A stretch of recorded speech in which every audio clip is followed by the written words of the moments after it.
Reinkarnasi Kaisar Iblis Abadi. Bab 541. Bah, kupikir aku mengagumimu, tapi aku tak menyangka kau begitu ambisius dan merencanakan begitu banyak konspirasi di balik layar. Raja Arthur bersikap benar dan tak tergoyahkan. Kau kuno sekali, teriak Blake dengan marah. Ia lalu mengabaikan Raja Arthur dan berbalik menatap Kaisar Naga. Kaisar Naga, kita tidak punya dendam satu sama lain. Kau bukan dari Eropa, jadi kenapa kau harus ikut campur dalam kekacauan ini? Membunuh Raja Serigala, bukankah itu dianggap balas dendam? Tanya Xiao Chen dengan tenang. Raja Serigala biasa saja, tidak ada apa-apanya. Aku bisa berpura-pura tidak tahu apa-apa dan tidak akan pernah meminta pertanggungjawabanmu. Janji Blake. Jika Raja Serigala mendengar ini, aku ingin tahu apa yang akan dipikirkannya. Memangnya kenapa kalau dia dengar? Tanya Blake acuh tak acuh. Aku sudah mengorbankan nyawanya sejak awal. Wajar saja kalau dia mengorbankan nyawanya untukku sekarang. Beraninya dia keberatan. Sepertinya masuk akal. Xiao Chen mengangguk. Oh, jadi kau setuju dengan filosofiku dan bukan lagi musuhku. Blake mencibir. Bukan begitu. Xiao Chen menggelengkan kepalanya. Aku tiba-tiba ingat kau bukan target utamaku. Aku datang ke sini untuk orang lain. Siapa? Du Tianxiu. Kata Xiao Chen dengan tenang, dia seharusnya ada di sini sekarang, kan? Du di sini. Du Tianxiu terbang keluar dari gereja dan mendarat di samping Blake. Ia menatap Xiao Chen dengan dingin, menangkupkan tinjunya, dan berkata, Kaisar Naga, senang bertemu denganmu. Jangan terlalu sopan. Aku di sini untuk membunuhmu, bukan untuk mengenang masa lalu. Nada bicara Xiao Chen datar, seolah-olah ia sedang menceritakan hal yang sangat biasa. Tampaknya ia dapat mengambil nyawa Du Tianxiu dalam sekejap dan berhasil kapan saja. Ketika Du Tianxiu mendengar ini, hatinya menegang tanpa alasan, dan untuk pertama kali dalam hidupnya dia merasakan ketakutan yang tak terlukiskan. Tentu saja dia tahu bahwa Xiao Chen sedang mencari balas dendam untuk klan Yuxiao, tetapi sebelum dia bertemu Xiao Chen, dia yakin bahwa dia memiliki baju zirah untuk melindunginya dan tidak takut sama sekali terhadap Xiao Chen. Namun, ketika dia melihatnya sekarang, dia merasakan tekanan yang amat dalam. Mungkin Xiao Chen tidak sengaja memperlihatkan aura yang menindas, bahkan gerakannya pun sangat santai, namun tetap saja membuatnya merasa tertekan dan takut. Orang ini tidak bercanda, dia benar-benar memiliki kemampuan untuk membunuh dirinya sendiri sambil dilindungi oleh baju zirah. Tuan Blake. Du Tianxiu tanpa sadar mundur 2 langkah dan bersembunyi di belakang Blake. Lihat dirimu. Blake sangat kecewa sehingga dia menoleh ke Xiao Chen dan berkata, Kaisar Naga, apakah kau benar-benar akan memilih untuk membantu Raja Arthur? Ku bilang, aku datang untuk Du Tianxiu. Kalau kau serahkan dia, aku bisa pertimbangkan untuk tidak ikut campur dalam masalah ini. Kata Xiao Chen enteng. Saya khawatir itu tidak akan berhasil. Tolak Blake. Kenapa? Tanya Xiao Chen, kau bisa menyerahkan Raja Serigala, tapi kau tidak mau menyerahkannya. Kalau Raja Serigala masih hidup, tentu saja dia akan melindunginya, tapi toh dia sudah mati, dan orang mati itu tidak ada nilainya. Kata Blake acuh tak acuh, sedangkan Du Tianxiu, dia masih hidup dan masih berharga bagiku, itu saja. Ya. Aku masih bisa melakukan banyak hal untuk Tuan Hitam dan melakukan banyak hal. Du Tianxiu segera menyatakan kesetiaannya.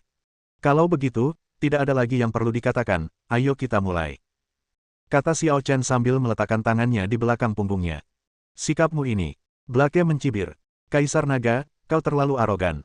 Apa kau pikir aku berdamai denganmu karena aku takut padamu? Apa kau pikir hanya kau yang bisa melawanku, yang telah menyerap kekuatan puluhan master di daftar ilahi? Bagaimana kau tahu kalau kau tidak mencoba? Kata Xiao Chen ringan. Blake tiba-tiba mendengus dingin, lalu bertepuk tangan. Kaisar Naga, aku punya hadiah hebat untukmu. Daniel telah memasuki aula dalam Vatikan pada suatu saat, sambil menggendong seorang gadis kecil yang tampak acak-acakan di tangannya. Tiba-tiba, dia menepuk punggung gadis kecil itu dengan keras, menyebabkan dia terlempar dan mendarat tepat di kaki Xiao Chen. Bingning.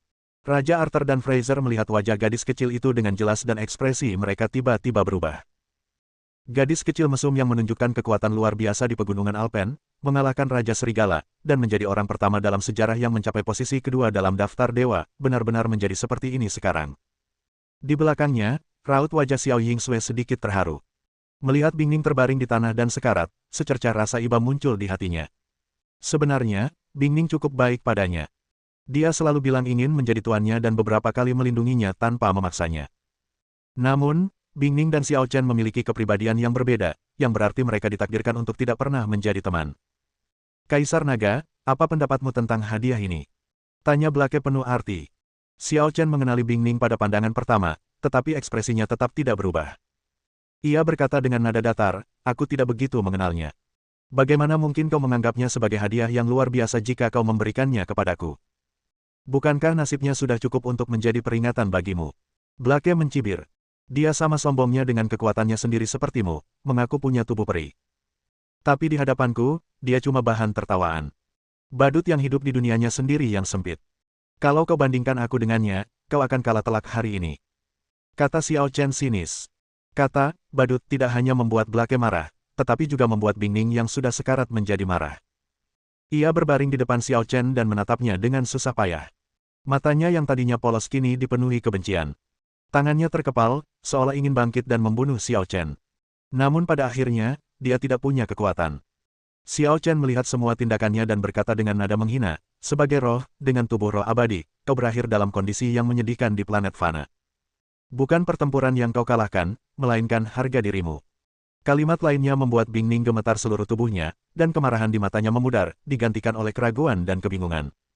Sekalipun kata-kata Xiao Chen kasar, tidak diragukan lagi itu adalah kebenaran. Dia kehilangan harga dirinya. Kau tampaknya bisa mengerti apa yang orang-orang katakan, tapi sayangnya kau tidak akan punya kesempatan untuk membalas dendam, karena dia akan mati di tanganku hari ini. Kata Xiao Chen, melangkah melewati Bingning dan menghadap Blake, ayo kita mulai. Kamu keras kepala. Blake sangat marah. Dia sengaja membiarkan Bingning hidup hanya untuk memberikan pukulan pada Xiao Chen, tetapi dia tidak menyangka bahwa Xiao Chen tidak tergerak sama sekali. Dalam kasus tersebut, tidak ada pilihan lain. Bagus sekali. Akhirnya aku punya kesempatan untuk menggunakan semua kemampuanku dengan baik. Kaisar Naga, kau akan menjadi lawan yang lebih baik daripada Bingning. Terakhir kali dia berhadapan dengan Bingning, dia tidak menggunakan banyak jurus spesialnya, yang menyebabkan pertarungan berakhir dengan cepat.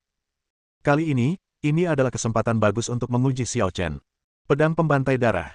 Blake melambaikan tangannya dan pedang pengembun darah itu langsung muncul. Dalam sekejap, angin dan awan bergejolak kencang, langit dan bumi berubah menjadi merah darah, dan aura pembunuh berwarna merah darah memenuhi udara sejauh ribuan mil, menyerang titik-titik vital Xiao Chen secara langsung. Namun, Xiao Chen berdiri diam seperti gunung, dengan cahaya hijau berkelebat di sekelilingnya. Pedang pembantai darah bertabrakan dengan cahaya hijau itu, menyebabkan guncangan hebat. Ledakan. Dampak yang mengerikan dan akibatnya langsung menyapu seluruh tempat kejadian, membuka babak pertama Perang Suci. Bab 542. Meskipun Blake dan Xiao Chen baru mencoba gerakan pertama mereka, gelombang pertempuran yang mereka hasilkan tetap saja mengerikan dan mengejutkan, menyapu seluruh tempat kejadian dalam sekejap. Du Tianxiu, Daniel dan yang lainnya segera menghindar, begitu pula Fraser dan Raja Arthur.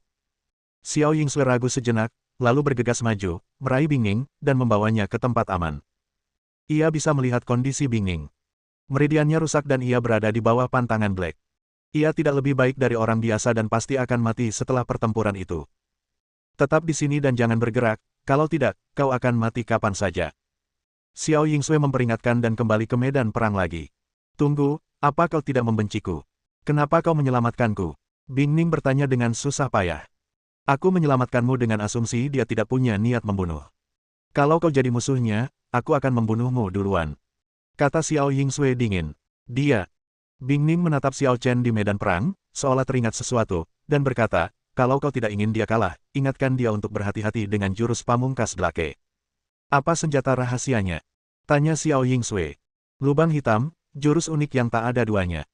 Kata Bingning dengan penuh keyakinan, kalau dia terkena itu, hanya butuh sesaat baginya untuk dikalahkan oleh hitam, tanpa ada daya untuk melawan. Kau dikalahkan oleh gerakan itu. Xiao Yingsui juga sedikit terharu. Dia tahu betul seberapa kuat Bingning. Namun Bingning berhasil dikalahkan oleh Blake dan berakhir seperti ini, yang menunjukkan betapa mengerikannya kekuatan Blake saat ini, dan jelas tidak sebanding dengan musuh-musuh yang pernah ia hadapi di masa lalu. Yah, dalam keadaan normal, Blake dan aku seharusnya seimbang, tapi tindakan itu membuatku tak berdaya. Nada bicara Bingning dipenuhi ketakutan yang mendalam. Xiao Yingsui mendengar ini, berpikir sejenak dan berkata, aku mengerti, tapi aku tidak akan mengingatkanmu. Kenapa? Kamu tidak ingin dia menang? Bingning bingung. Karena ini adalah pertarungannya, merupakan suatu penghinaan baginya jika orang lain menudingnya. Setelah Xiao Yingsui selesai berbicara, dia berhenti berbicara dengan Bingning dan melompat ke medan perang. Bingning menatap punggung Xiao Yingsui, sejenak tenggelam dalam pikirannya, merasakan emosi yang campur aduk. Kau benar-benar bisa menangkis pedang pembantai darah tanpa melakukan apapun. Blake menatap Xiao Chen yang terlindungi lapisan cahaya hijau dengan ekspresi muram. Pedang pembantai darah pada awalnya adalah gerakan penyelidikan, jadi tidak mengherankan jika Xiao Chen menangkisnya. Namun, Xiao Chen tidak hanya menangkisnya. Ia tidak bergerak sama sekali. Ia hanya berpikir sejenak dan melepaskan cahaya hijau untuk melindungi tubuhnya, dengan mudah menangkis pedang pembantai darah. Langkah yang berguna. Xiao Chen berkata ringan, mengulurkan jarinya dan menjentikannya dengan ringan. Bang! Pedang pembantai darah hancur berkeping-keping dengan suara keras, dan aura pembunuh berdarah di langit pun lenyap sepenuhnya. Pada saat ini, Asriel yang bersembunyi di kejauhan untuk menyaksikan pertempuran, menggerakkan mulutnya sedikit. Sudah cukup buruk jika teknik pedang pembantai darah yang telah ia pelajari dengan tekun diam-diam dipelajari oleh Blake, tetapi sekarang teknik itu justru dinilai oleh Xiao Chen sebagai jurus yang tidak berguna dan dihancurkan hanya dengan jentikan jarinya. Itu sungguh penghinaan terbesar baginya. Meskipun kalian berdua kalah dalam pertarungan, satu-satunya yang diuntungkan pada akhirnya adalah para penonton. Meskipun mereka mundur sementara karena pertempuran antara Blake dan Xiao Chen, Du Tianxiu, Daniel, Raja Arthur dan Fraser segera bermusuhan lagi. Pertarungan ini bukan hanya pertarungan antara Xiao Chen dan Blake, tetapi juga pertarungan bagi semua orang untuk menyelesaikan keluhan mereka. 4 ksatria terberkati, 6 uskup agung, 12 paladin, sekaranglah saat yang sakral untuk melindungi tahta suci. Ikuti aku untuk melawan invasi dan membasmi para pemberontak. Daniel mengangkat tongkat kerajaannya dan mengeluarkan perintah atas nama Paus. Baik, Tuan. Semua pemimpin tahta suci bersatu dalam tujuan dan semangat mereka tinggi. Aku tak pernah menyangka suatu hari nanti aku akan berperang melawan tahta suci. Ironis sekali. Meskipun Raja Arthur enggan, ia terpaksa oleh situasi dan tak bisa ragu lagi. Ksatria meja bundar, bunuh. Ke-10 ksatria itu menerima perintah dan moral mereka tinggi, siap untuk mati. Dalam sekejap, kedua tim saling bertarung dan perang suci resmi dimulai. 10 ksatria meja bundar bertarung dengan para pemimpin gereja, tetapi Raja Arthur ingin menangkap raja terlebih dahulu dan berlari langsung ke arah Daniel. Daniel, mari kita akhiri ini hari ini. Raja Arthur memegang pedang suci, yang diberkahi kekuatan suci tak terbatas. Dengan satu tebasan pedang, langit dan bumi tak mampu menahan kekuatan agung itu. Melihat ini, raut wajah Daniel sedikit berubah. Ia memukul tongkat kerajaan dengan keras, dan cahaya keemasan muncul kembali, mencoba menangkis pedang Raja Arthur. Namun, cahaya keemasan itu tak tertahankan dan hancur dalam sekejap. Daniel sangat terkejut hingga telapak tangannya berdarah dan ia berulang kali mundur. Fondasinya pada dasarnya tidak sebaik Raja Arthur, dan dia adalah tipe penyihir jarak jauh. Dia bukan tandingan Raja Arthur dalam pertarungan jarak dekat. Tuan Du, kemari dan bantu aku. Teriak Daniel. Aku sudah lama mendengar nama besar Raja Arthur. Hari ini, aku, Du, akan belajar darinya. Du Tianxiu tidak menolak dan langsung menghadap Raja Arthur untuk menyelamatkan Daniel. Menurutnya, selama mereka tidak dapat mengalahkan Xiao Chen, tidak ada orang lain yang dapat menjadi lawannya. Asistenmu kasar. Hari ini, pedang suciku akan menghukummu. Raja Arthur tidak memilih lawannya, dan pedang sucinya diarahkan langsung ke Du Tianxiu. Di sisi lain, Daniel menarik napas dan melihat pisau merah aneh datang ke arahnya, hampir melewati lehernya. Hampir saja. Daniel diam-diam bersukacita, dan menatap dingin Xiao Yingsui yang berjalan ke arahnya dengan pedang ajaib di tangannya. Sepertinya lawanku adalah kau.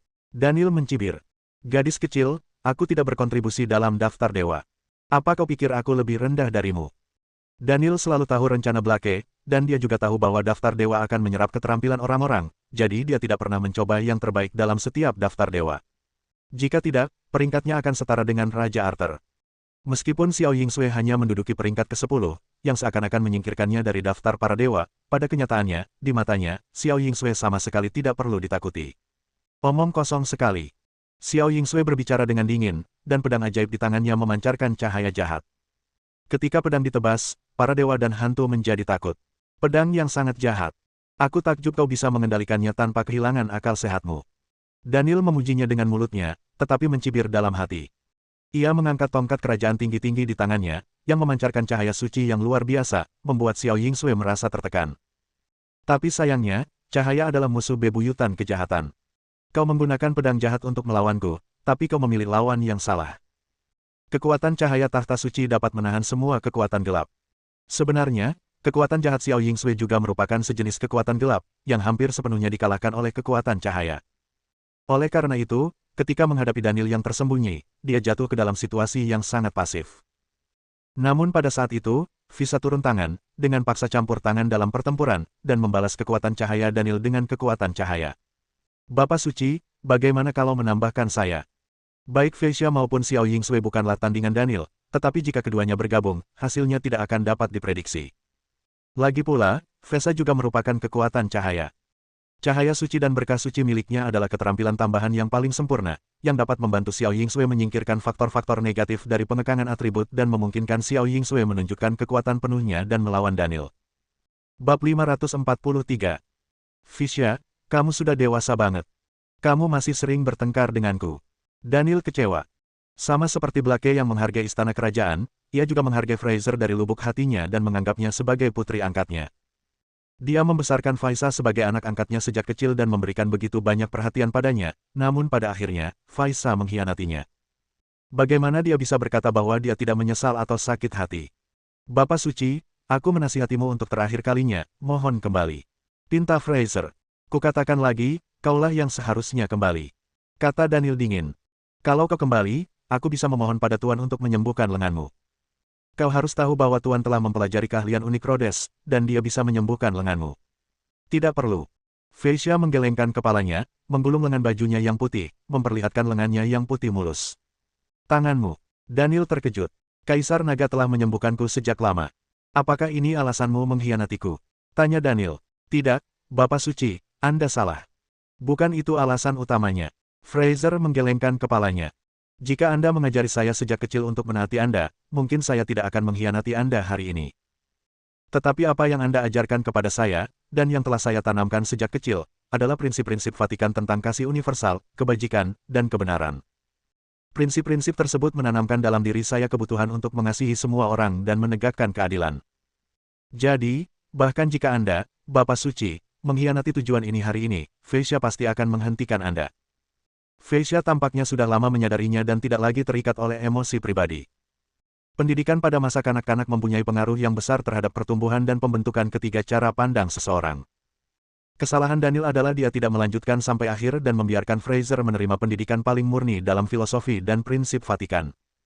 Jika Daniel memiliki motif egois sejak awal dan melatih Fei Xia untuk menjadi pengikutnya yang setia dan mematuhi perintahnya, pilihan Fei Xia hari ini mungkin berbeda. Haha. Daniel, apa kau tidak malu dengan kata-kata Santo Fraser? Raja Arthur, yang saat itu sedang berhadapan dengan Du Tianxiu, tertawa. Orang yang kau ajar memiliki pemahaman keadilan yang lebih mendalam daripada dirimu. Dia lebih cocok menjadi paus daripada dirimu. Benarkah? Kalau begitu aku akan melihat kekuatan Paus Fraser hari ini. Daniel tertawa dengan marah, dan tongkat kerajaan di tangannya meletus dengan kuasa Tuhan, menciptakan segala sesuatu dan meluaskan langit dan bumi. Melihat ini, Fei Xia tahu apa yang sedang terjadi dan melangkah mundur, sambil mengucapkan mantra sucinya pada Xiao Yingsui. Cahaya suci. Berkah suci. Cahaya suci menerangi seluruh tubuhnya, melindungi Xiao Yingsui dan menyapu bersih perasaan tidak nyaman karena terkekang dan tertekan, sementara kekuatannya menjadi tidak terbatas. Pedang hantu serangan bela diri ilahi. Xiao Yingsui mengayunkan pedangnya, memotong duri dan semak berduri, dan energi pedang menerobos kekuatan suci Daniel. Peng! Daniel gagal lagi dan terhempas oleh energi pedang Xiao Yingsui. Sialan! Geram Daniel saat merasakan nyeri tajam di tangannya. Dengan kekuatan Fei Xia, dia masih jauh dari mampu melawannya, tetapi dia dapat membantu Xiao Yingsui dan membiarkan kekuatan Xiao Yingsui menembus batas. Keduanya bekerja sama secara diam-diam, dan dia justru tertekan dan jatuh dalam posisi yang tidak menguntungkan. Wang Ting, kenapa kamu tidak bertindak? Daniel meminta bantuan lagi. Di aula dalam tahta suci, seorang pemuda berpakaian hitam melangkah perlahan keluar. Ia pertama-tama menatap Bing Ning di luar medan perang dengan ekspresi rumit. Namun akhirnya, ia mengerahkan kekuatan sucinya, bergegas ke medan perang, dan berdiri bersama Daniel. Maaf, saya harus ikut campur. Wang Ting memandang Xiao Yingsui. Ngomong-ngomong soal itu, dia dan Xiao Yingsui masih memiliki pertarungan yang belum selesai, dan kali ini mereka bisa menyelesaikannya sekaligus. Putra Kegelapan. Hati Fei Xia mencelos. Dia masih memiliki peluang menang melawan Daniel sendirian, tetapi dengan tambahan Dark Saint, dia dan Xiao Yingsui mungkin akan menghadapi pertarungan yang sulit. Jangan terlalu banyak berpikir. Kita tidak punya jalan keluar. Cobalah saja. Xiao Yingsui mengingatkan Fei Xia. Mendengar ini, Fei Xia mengangguk penuh semangat. Keras kepala. Daniel dan Wang Ting bergabung dan masing-masing menggunakan keterampilan unik mereka. Meskipun Xiao Yingsui dan Fei Xia bekerja sama dengan baik, kesenjangan kekuatan terlalu kentara. Mereka dikalahkan selangkah demi selangkah dan hanya tersisa ruang untuk bertahan. Di sisi lain, Du Tianxiu memiliki seperangkat senjata ajaib, dan meskipun ia hanya berada pada tahap awal alam dewa, ia masih mampu menekan Raja Arthur, sehingga menyulitkan Raja Arthur untuk melarikan diri.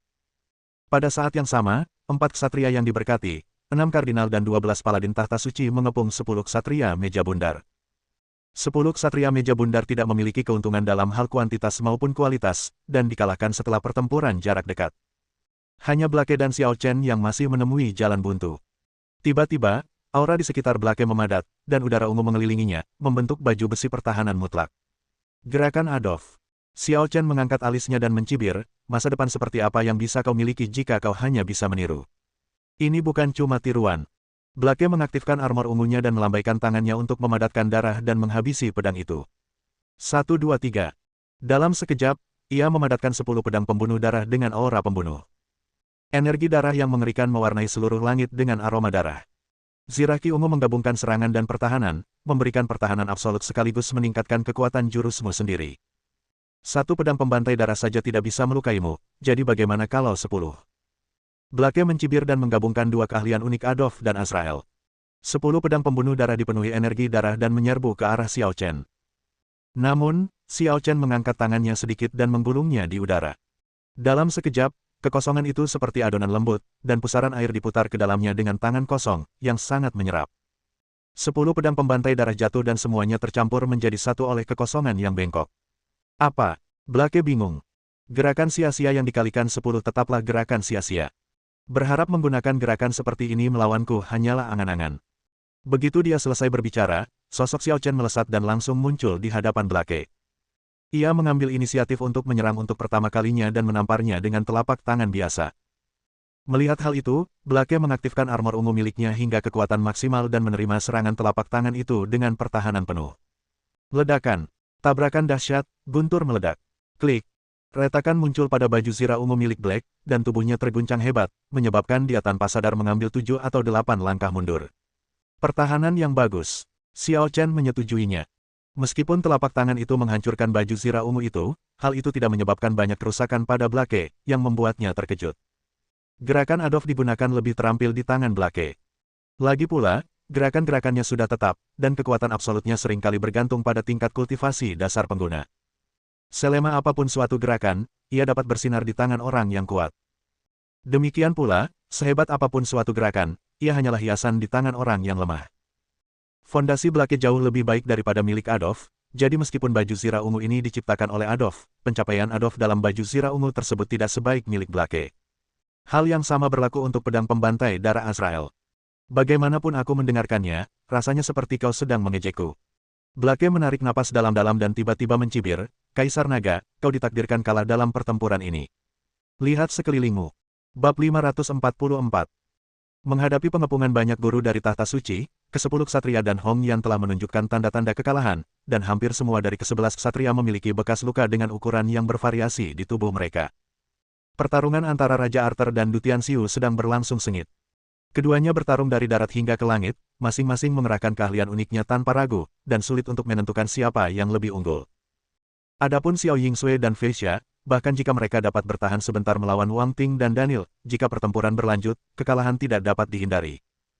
Kaisar Naga, kau dan aku sedang menemui jalan buntu, tapi lihatlah rekan-rekanmu. Mereka semua terkunci dalam pertarungan yang sengit. Satu kesalahan langkah bisa membawa kehancuran. Cibir Blake. Itulah sebabnya kukatakan kau ditakdirkan kalah dalam pertempuran ini. Setelah Daniel, Du Tianxiu, dan yang lainnya membunuh sisanya, kau tak akan bisa mengalahkan mereka semua sendirian, sekuat apapun dirimu. Jelas, Blake merasa bahwa Xiao Chen sulit dihadapi, dan ingin menggunakan taktik psikologis untuk membuat Xiao Chen merasa tertekan dan gugup, lalu mengungkap kekurangannya. Namun, dia tidak pernah bisa menebak apa yang dipikirkan Xiao Chen. Meskipun situasi tegang, Xiao Chen tidak menunjukkan tanda-tanda khawatir. Ia berkata dengan tenang, jika mereka kalah, mereka tentu akan menanggung akibatnya. Sepertinya ini bukan urusan kita, jadi kenapa kau begitu khawatir? Kau benar-benar tidak peduli mereka hidup atau mati. Blake mengerutkan kening. Dia benar-benar tidak bisa melihat isi hati Xiao Chen. Orang ini aneh sekali. Suasana hati, emosi, reaksi, pertahanan. Benar-benar sempurna, tanpa satu pun cacat. Bahkan orang-orang seperti Raja Arthur dan Azrael, yang telah hidup selama ribuan tahun, akan menunjukkan kemarahan atau keterkejutan dalam situasi ekstrim. Namun Xiao Chen tidak melakukannya. Sama sekali tidak. Ia bagaikan batu karang keras kepala yang tak pernah berubah selama ribuan tahun. Ia selalu teguh dalam menghadapi situasi apapun. Rasanya seolah-olah dia berdiri pada ketinggian yang tidak dapat dipahami oleh orang awam, melihat situasi secara keseluruhan, menyadari setiap perubahan kecil, dan mengendalikan situasi apapun yang akan terjadi. Bukannya aku tidak peduli dengan hidup atau mati mereka, tapi situasi yang kulihat menguntungkanku, jadi kenapa aku harus khawatir? Kata Xiao Chen ringan. Apakah ini bermanfaat bagimu? Blake tertegun sejenak, lalu tertawa. Kaisar Naga, aku ingin bertanya, apa manfaatnya bagimu? Lalu buka matamu dan lihatlah dengan jelas. Saat Xiao Chen berbicara, dia menjentikkan jarinya dan seberkas cahaya hijau melesat keluar. Cahaya hijau menyebar di udara, bagaikan kembang api yang mekar, sungguh pemandangan yang indah. Tepat saat Blake tengah kebingungan, tiba-tiba 3 tamu tak diundang datang bergabung dalam pertarungan dengan kecepatan luar biasa. Du Tianxiu yang saat itu tengah bertarung dengan Raja Arthur adalah orang pertama yang diserang oleh sosok yang amat mendominasi. Demonisasi, murka hukuman Tuhan. Dengan teriakan yang dalam, kekuatan sihir yang sangat mengerikan menghasilkan pukulan yang tak tertandingi, memicu kekuatan hukuman surgawi dan guntur. Apa? Pupil mata Du Tianxiu langsung mengecil. Peng! Sekalipun dilindungi oleh baju zirah, Du Tianxiu tetap terlempar puluhan kaki jauhnya oleh pukulan hukuman dewa ini dan menabrak Aula Vatikan.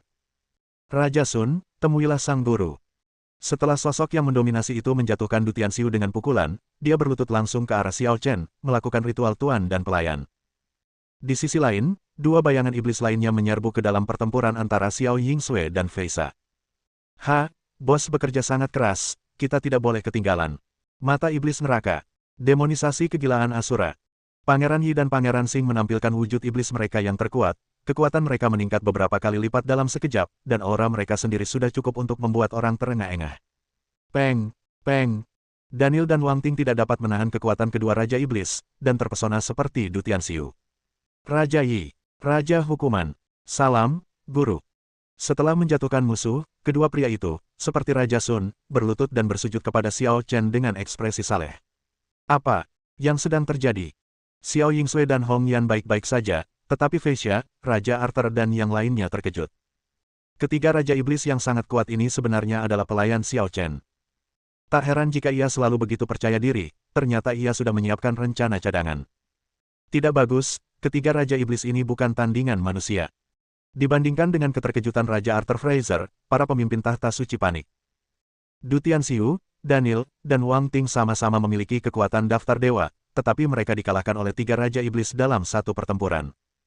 Bagaimana para prajurit kecil dan jenderal kepiting ini bisa bertarung? Kekuatannya tidak pada level yang sama-sama sekali. Bangun!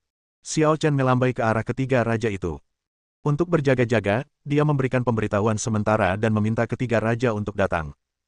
Dan karena kita telah menerima ketiganya, kita harus memberi mereka sesuatu untuk dilakukan, kalau tidak mereka akan merasa terlalu nyaman. Blake, menurutmu siapa yang mendukung situasi ini sekarang? Xiao Chen menatap Blake dan berkata, aku tidak menyangka kau punya rencana cadangan. Kata Blake dengan nada muram. Dia benar-benar meremehkan Xiao Chen. Dia tidak hanya meremehkan kekuatan Xiao Chen sendiri, tetapi juga meremehkan metodenya. Dengan penglihatannya, bagaimana mungkin dia tidak melihat level 3 raja?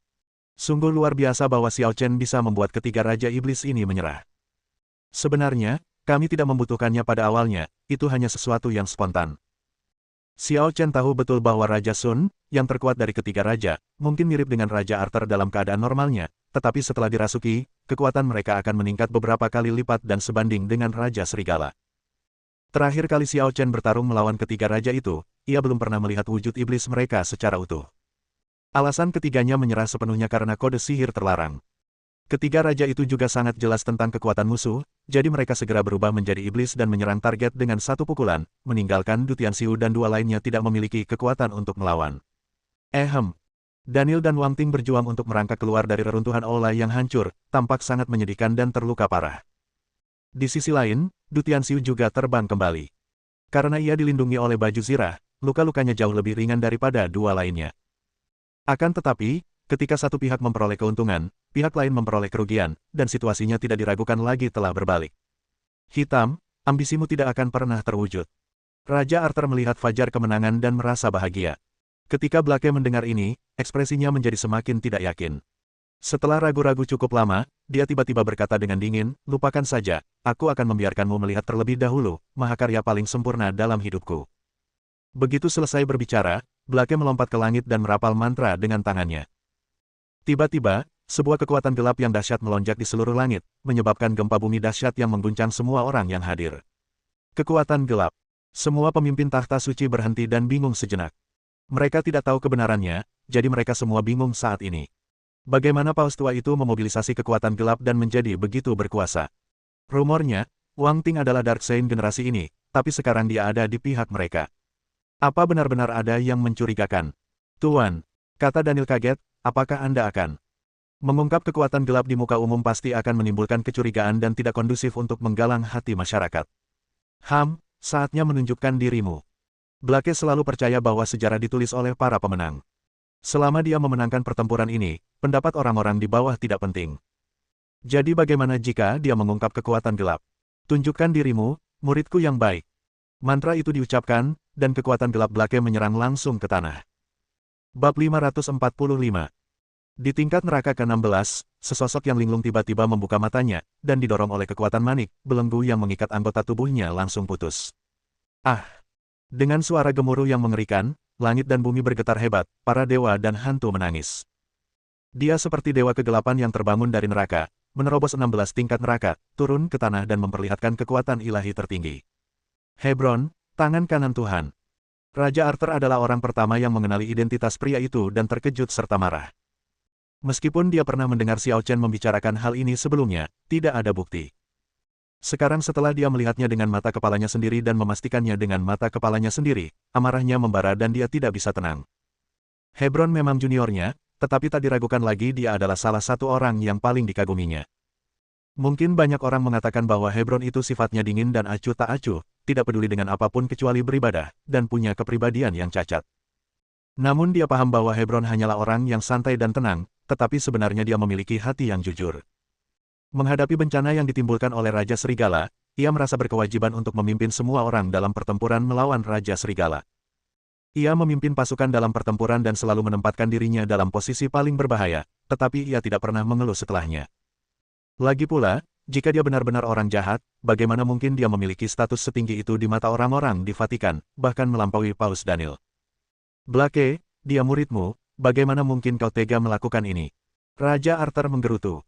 Hebron yang telah bertransformasi jelas telah kehilangan sifat aslinya, dengan kekuatan gelap yang menakutkan mengalir deras di sekujur tubuhnya. Matanya yang tak bernyawa menunjukkan bahwa ia hanyalah boneka hidup. Benarkah itu, Tuan Hebron?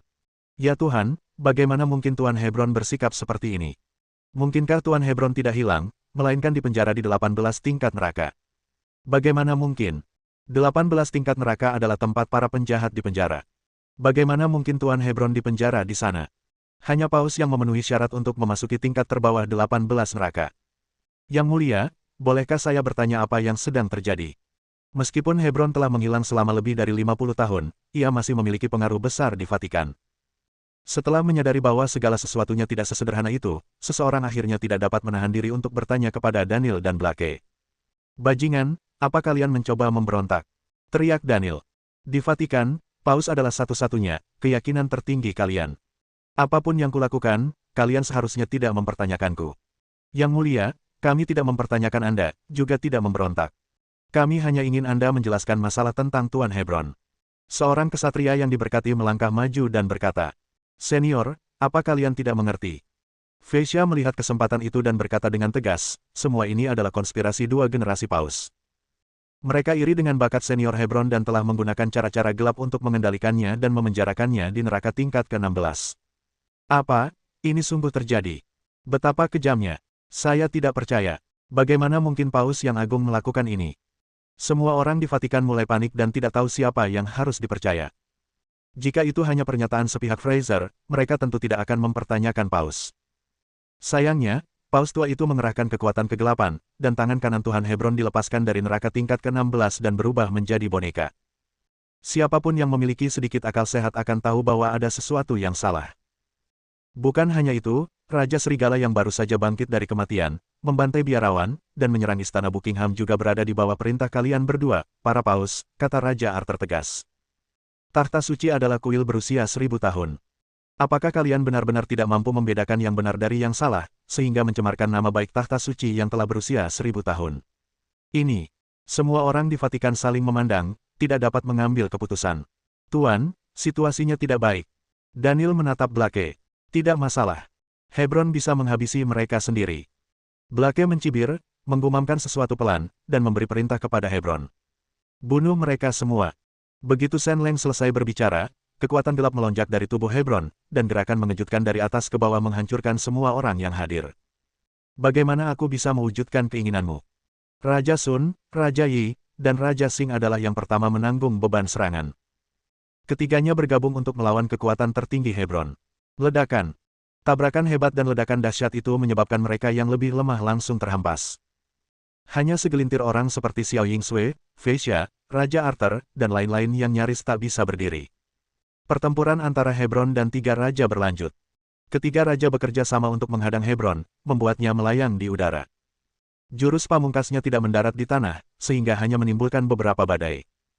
Tetapi jelas bahwa momentum Hebron semakin kuat, dan ketiga raja itu secara bertahap menunjukkan kelemahan mereka, dengan kedua kakinya ditekan ke tanah. Sial, dia benar-benar punya banyak keterampilan. Ketiga raja itu begitu sombong, jika Xiao Chen tidak memiliki kitab sihir terlarang, mereka mungkin tidak akan tunduk padanya. Tetapi saat ini, menghadapi tekanan kuat dari Hebron, mereka harus mengakui bahwa Hebron jauh lebih kuat dari mereka. Ketiganya berada dalam kondisi yang dirasuki setan, dan bahkan ketika mereka menggabungkan kekuatan, mereka masih dalam posisi yang tidak menguntungkan. Perasaan bertempur melawan Hebron bagaikan ditindih ratusan ribu gunung. Sekeras apapun kita berjuang, kita hanya akan semakin kehabisan napas dan tak mampu mengguncang gunung sama sekali. Kaisar Naga, lawanmu adalah aku, jangan pernah berpikir untuk membantu mereka. Blake melintas di depan Xiao Chen dan mencibir. Aku tidak bilang itu akan membantu. Xiao Chen menggelengkan kepalanya. Oh, apa kau tidak lihat ketiga pelayanmu hampir pingsan? Blake mencibir. Kau mungkin tidak tahu. Aku melakukan eksperimen gelap di Hebron. Bahkan aku tidak bisa memperkirakan seberapa kuat dia sekarang. Ada catatan mengenai konsep kekuatan gelap dalam harta karun di luar langit, dan Blake telah mencoba menjelajahi kekuatan gelap ini. Tetapi itu hanyalah sebuah ide, dan dia tidak berani menjadi orang pertama yang mencobanya, jadi dia menggunakan Hebron sebagai subjek uji coba. Percobaan itu tidak diragukan lagi berhasil, dan Hebron sekarang beberapa kali lebih kuat daripada saat ia masih berkuasa. Dan ini baru tahap awal. Setelah teknologi eksperimen gelap selesai, kekuatan Hebron akan terus berkembang. Saat itu, saya khawatir bahkan dia tidak akan sebanding dengan Hebron. Tentu saja, dia tidak akan membiarkan Hebron lolos begitu saja. Ketika teknologinya sudah matang, ia akan secara pribadi mengalami percobaan ini. Dia sudah tak terkalahkan sekarang. Jika dia ditanamkan kekuatan gelap yang sempurna, tak seorang pun bisa membayangkan betapa kuatnya dia nanti. Saya di sini untuk membantu Anda. Melihat ketiga raja menunjukkan tanda-tanda mundur, Raja Arthur melompat maju dan menuangkan kekuatannya ke tubuh Raja Sun, bersama-sama mereka berperang melawan pasukan Hebron. Melihat ini, Xiao Yingsui dan Fei Xia saling memandang dan melangkah maju bersama, masing-masing memuji pencapaian mereka dan membantu Raja Sun dan Raja Yi. Kekuatan 6 orang itu segera membalikkan keadaan dan ingin memukul mundur kekuatan gelap Hebron. Namun tindakan itu tampaknya membuat Hebron marah. Ah! Hebron meraung ke langit, dan kekuatan kegelapan terus melonjak. Ledakan. Tanah runtuh, dan keenam orang itu merasakan tekanan luar biasa, dengan separuh tubuh mereka tenggelam ke dalam tanah. Bab 546. Ups, kekuatan gelapnya terlalu kuat. Raja Arthur menggertakkan giginya, ekspresinya penuh kengerian. Sebelumnya, ketika ketiga raja menghentikan Hebron, dia berpikir jika dia, Xiao Yingsui dan Fei Xia bergabung, mereka seharusnya dapat membalikkan hasilnya. Namun tak disangka, tak ada perbedaan antara keenam orang itu dengan ketiga orang itu, dan mereka tetap saja ditindas oleh Hebron. Faktanya, semakin banyak orang, semakin besar pula rangsangan untuk menumbuhkan kekuatan gelap Hebron. Terlihat bahwa Hebron kini bagaikan pegas. Semakin ditekan, semakin besar potensinya. Mungkin semakin banyak orang menyerangnya, semakin kuat dan menakutkan dia jadinya. Kaisar Naga, kita berenam hanya bisa melawan Hebron sebentar. Kuserahkan Blake padamu. Raja Arthur memahami hal ini dengan sangat baik. Sejak awal, harapan untuk pertempuran ini adalah Xiao Chen. Xiao Chen menang, mereka menang. Xiao Chen kalah, mereka kalah. Menjadi pahlawan itu benar-benar menegangkan. Gumam Xiao Chen dalam hati, tanpa berniat membantu Raja Arthur dan yang lainnya. Ia menoleh ke Blake dan bertanya, Blake, bagaimana kau mengalahkan Bing Ning? Blake sedikit terkejut saat mendengar ini. Xiao Chen tampaknya tidak terburu-buru sama sekali. Malah, ia sempat mengobrol dengannya. Apakah ia menggertak, atau ia benar-benar percaya diri? Kau peduli soal ini. Apa itu artinya kau takut? Blake mencibir. Apa kekalahanku atas Bing Ning mengejutkanmu? Ini belum tentu rasa takut, bisa jadi rasa ingin tahu. Kata Xiao Chen tenang, meskipun kau telah menggabungkan kekuatan banyak master di peringkat ilahi, fondasimu sendiri masih rata-rata. Berdasarkan kekuatan yang kau tunjukkan sejauh ini, kau paling tidak setara dengan Bing Ning. Kau tidak mungkin mengalahkannya. Ketika Blake mendengar Xiao Chen mengatakan bahwa fondasinya rata-rata, sudut mulutnya berkedut tanpa sadar, dan kemarahan yang tak dapat dijelaskan melonjak dalam hatinya. Tidak peduli apa yang dipikirkan Xiao Chen dalam hatinya, dia merasa Xiao Chen sedang mengejeknya ketika mendengar kalimat ini. Apa kau pikir kau sudah melihat kekuatanku yang sebenarnya? Kata Blake muram, aku hanya menguji kemampuanku padamu. Lagi pula, aku sudah mempelajari banyak jurus spesial, tapi aku belum sempat menggunakannya.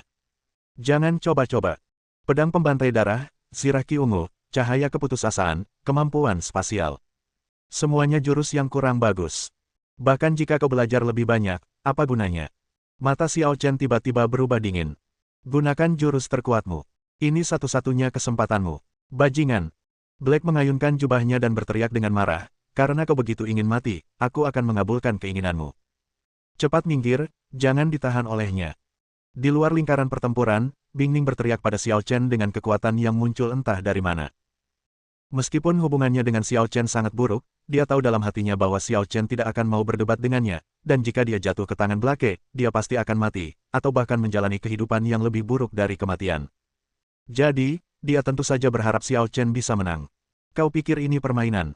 Kau bisa sembunyi kapanpun kau mau. Blake mendengus.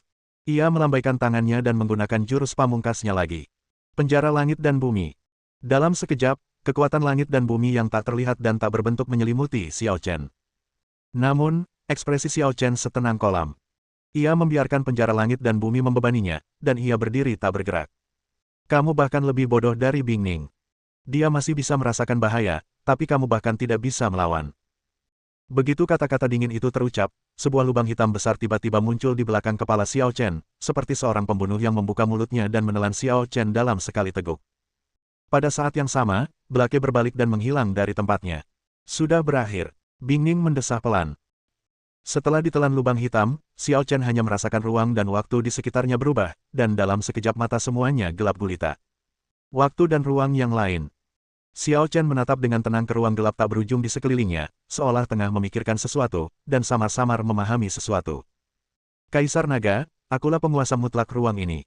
Sekalipun kau dewa, kau sama sekali tak punya peluang menang di sini. Dalam kegelapan ruang dan waktu, sosok Blake tidak terlihat, tetapi suaranya terdengar dari segala arah. Tidakkah kau ingin tahu bagaimana Bing Ning dikalahkan? Sekarang biarkan kau merasakan keputusasaan yang sama seperti Bing Ning. Begitu dia selesai berbicara, dia terkejut melihat ruang dan waktu yang gelap berubah secara dramatis, dan guntur bergemuruh. Di ujung langit, retakan yang mengerikan berkelok-kelok, gelombang besar dan arus bawah, dunia purba terbalik, dan pedang yang tak berujung dan tak terbatas menelan langit dan bumi. Tekanan pedang. Xiao Chen mengangkat alisnya dan menatap pedang tak tertandingi yang terbang keluar dari celah ruang dan waktu, terkondensasi oleh turbulensi ruang dan waktu. Tiba-tiba, pedang turbulensi ruang dan waktu membawa kekuatan surga yang mengerikan, menghancurkan langit, bumi, dan alam semesta, lalu jatuh ke arah Xiao Chen. Ledakan. Dengan kekuatan pedang, lapisan pertahanan cahaya hijau di sekitar Xiao Chen hancur untuk pertama kalinya. Pedang yang bergejolak itu, tanpa halangan apapun, langsung menembus tubuh Xiao Chen. Di dunia luar, Xiao Chen ditelan oleh lubang hitam, dan Blake menghilang, yang membuat semua orang tercengang. Sama seperti terakhir kali, itu menghilang. Tanya Du Tianxiu. Jurus pamungkas Tuan. Seru Daniel gembira. Bahkan orang sekuat Bing Ning pun tak berdaya melawan. Kaisar Naga pasti akan kalah. Apa yang sedang terjadi? Raja Arthur, Fraser, Xiao Yingsui dan ketiga raja tidak bisa tidak merasa khawatir. Xiao Chen adalah satu-satunya yang dapat membalikkan keadaan pertempuran. Jika sesuatu terjadi pada Xiao Chen, pertempuran tidak perlu dilanjutkan. Karena gangguan sesaat ini, Hebron langsung menang, dan kekuatan gelap sekali lagi menindas keenam orang itu. Peng! Keenam orang itu terluka parah pada saat yang sama, menyemburkan darah dan terpental keluar. Kondisi iblis ketiga raja membutuhkan banyak kekuatan fisik untuk dipertahankan. Setelah cedera ini, kondisi iblis tersebut langsung terangkat, dan kekuatan fisik mereka pun terkuras habis. Raja Arthur, Fei Xia, dan Xiao Yingsui sudah kelelahan sebelumnya, dan sekarang mereka terluka lagi, kehilangan seluruh kekuatan bertarung mereka. Sudah berakhir. Raja Arthur tampak pucat dan merasakan keputusasaan di hatinya. Haha. Kalian berenam hampir tidak bisa bertahan untuk sementara waktu, tapi kalian teralihkan. Daniel tahu bahwa hasilnya sudah diputuskan, jadi dia tertawa liar dan berjalan menuju Raja Arthur dan yang lainnya. Tepatnya, dia berjalan menuju Fraser. Visah, aku sangat kecewa dengan perbuatanmu, kata Daniel merendahkan. Tapi mengingat kau sudah berbakti padaku, aku akan memberimu satu kesempatan lagi. Kalau kau bersumpah setia padaku sekarang, aku masih bisa memaafkanmu kali ini. Mendengar ini, Fei Xia mendesah dan menggelengkan kepala, berkata, Bapak Suci, Fei Xia menghargai hidup, tapi bukan berarti dia takut mati. Kalau kau ingin aku memohon belas kasihanmu, aku lebih baik mati. Apa kau benar-benar berpikir aku tidak akan membunuhmu? Setelah ditolak lagi, tatapan Daniel berubah dingin dan ia merasa ingin membunuh. Daniel, kusarankan kau untuk tidak bertindak gegabah. Kaisar Naga mungkin takkan terkalahkan, kata Raja Arthur dengan secercah harapan terakhir. Raja Arthur, kau masih bermimpi. Daniel mencibir. Bingning sendiri mengalami situasi serupa. Bagaimana kalau kau tanyakan padanya berapa peluang Kaisar Naga untuk menang? Semua orang tanpa sadar menatap Bingning. Bingning tidak mengatakan apa-apa, hanya mendesah. Mungkin tidak perlu dikatakan terlalu banyak, luka-lukanya dan penampilannya yang menyedihkan saat ini sudah cukup untuk menunjukkan semuanya. Tepat ketika semua orang terdiam, tiba-tiba, klik, ruang angkasa rusak dan lubang hitam muncul kembali. Peng! Sesosok tubuh terbang keluar dari lubang hitam, seketika menghantam tanah dan menciptakan lubang besar di tanah. Aku datang. Daniel tersenyum gembira. Seberapa miripkah adegan ini dengan kekalahan telak Bingning saat itu? Dia mengabaikan orang yang jatuh ke tanah, tetapi menatap lubang hitam, siap menyambut kembalinya tuannya dengan kemenangan. Perlahan-lahan, lubang hitam itu berbalik, cahaya bintang mengalir, dan sosok lain yang tak tertandingi dalam balutan putih jatuh seperti makhluk abadi yang terusir dari langit, menginjak bintang-bintang. Dengan kedua tangannya di belakang punggungnya, dia memandang dunia dengan kebanggaan yang tak tertandingi. Bagaimana mungkin kamu? Ketika Daniel melihat sosok itu dengan jelas, matanya terbelalak kaget. Bab 547. Apakah tidak pantas bagimu untuk menemuiku? Xiao Chen perlahan mendarat di depan Daniel, ekspresinya acuh tak acuh, namun dengan sedikit sarkasme. Pembukaan ini seperti halusinasi pendengaran, membangunkan semua orang yang hadir dari mimpi mereka. Bagaimana mungkin? Tuan Hitam benar-benar kalah. Du Tianxiu ketakutan dan tanpa sadar mundur selangkah. Kaisar Naga, Raja Arthur, Fraser dan lainnya sangat terkejut. Untungnya, saya tidak menyerah pada secercah harapan terakhir ini. Tampaknya mereka memenangkan taruhan dalam pertempuran ini. Mustahil, dia benar-benar keluar dari sana dengan selamat, dan... Bingning bergumam tanpa sadar, matanya beralih ke lubang besar yang dalam di tanah. Xiao Chen ada di sini, jadi orang yang baru saja jatuh ke tanah pasti blake. Dia benar-benar berhasil memecahkan trik ini. Bagaimana mereka melakukannya? Atau apakah benar-benar ada jurang pemisah antara dia dan aku? Daniel menatap Xiao Chen di depannya, tubuh dan jantungnya gemetar. Mungkinkah rencana yang telah direncanakan selama 300 tahun akan gagal dalam satu hari? Guru telah memperoleh harta karun langka dari luar angkasa dan menyerap kekuatan puluhan guru dalam daftar ilahi. Aku yakin kau takkan selamat. Daniel tiba-tiba merasa yakin. Ya, menggertak. Bahkan jika Xiao Chen mengalahkan tuannya, dia pasti akan terluka parah. Dia sekarang sudah kehabisan tenaga dan pasti hanya menggertak. Api suci. Daniel menekan rasa takut di hatinya dan menggunakan seluruh kekuatan hidupnya untuk melakukan teknik terlarang gereja. Dalam sekejap, bola api kemasan mengembun dari udara tipis, memancarkan aura yang merusak. Berubahlah menjadi abu. Ekspresi Daniel berubah dan menjadi sangat gila. Api kemasan jatuh ke arah Xiao Chen seperti meteorit, dengan aura penghancur yang tampaknya melahap Xiao Chen sepenuhnya. Namun, Xiao Chen tidak menunjukkan reaksi apapun dan membiarkan api emas itu jatuh tanpa menghindar atau menghindar. Tepat saat api kemasan hendak jatuh ke arah Xiao Chen, tiba-tiba ia dihalangi oleh kekuatan tak terlihat dan terpaksa berhenti di udara. Persis seperti yang dilakukan Raja Serigala saat itu. Raja Arthur dan Fraser keduanya terkejut. Belum lama ini, saat menghadapi pedang menghindar milik hantu Raja Serigala, Xiao Chen melakukan hal yang sama. Ia tidak bergerak, hanya melepaskan sedikit napas untuk menangkis energi pedang tersebut. Saat itu pun sama. Ia tidak menghindar atau menghindar, tetapi api terlarang yang dilepaskan Daniel sama sekali tidak bisa mendekatinya dan dihalangi oleh kekuatan tak terlihat. Tuanmu telah dikalahkan, apakah kau memenuhi syarat untuk bertindak? Xiao Chen berbicara dengan dingin, tatapannya sedikit tajam, dan tekanan yang tak tertandingi menyapu. Tiba-tiba api kemasan itu menghilang seperti gelembung. Peng! Daniel terkena hantaman kekuatan udara yang besar dan terlempar keluar, mendarat di dekat lubang yang dalam. Menguasai. Tanpa mempedulikan luka-lukanya, Daniel melompat ke dalam lubang yang dalam dan dengan cepat menyeret keluar seorang pria yang sekarat. Itu Blake. Dibandingkan dengan kesombongannya sebelumnya, dia sekarang tampak dekaden dan tidak bersemangat, dengan ketakutan yang masih tersisa. Apa yang baru saja terjadi? Setelah mendapatkan harta karun langka dari luar angkasa dan berdiam diri selama 300 tahun, Blake mengira waktunya telah tiba. Namun, ia tak pernah menyangka seorang kaisar naga akan muncul dan mengacaukan semua rencananya. Dia sudah jelas menyatu dengan prasasti surgawi, sudah jelas menyempurnakan ruang dalam, dan sudah jelas mewarisi kekuatan kegelapan, tapi dia tetap saja tidak sebanding dengan manusia. Atau tidak dapat dikatakan bahwa dia kalah, dia hanya tidak berada pada level yang sama. Kaisar naga benar-benar tak terkalahkan olehnya. Namun, ia masih enggan menyerah. Ia menatap Xiao Chen dengan tajam dan bertanya, kau jelas terkena di sana, dengan pedang yang menusuk tubuhmu. Bagaimana kau bisa selamat? Dan bagaimana kau bisa melukaiku? Setelah menyempurnakan ruang batin, tubuhnya dapat menyatu dengan ruang batin kapan saja. Dengan kata lain, wujud aslinya saat itu adalah ruang. Kecuali serangan Xiao Chen dapat menembus ruang tersebut, dia tidak akan bisa melukainya sedikitpun.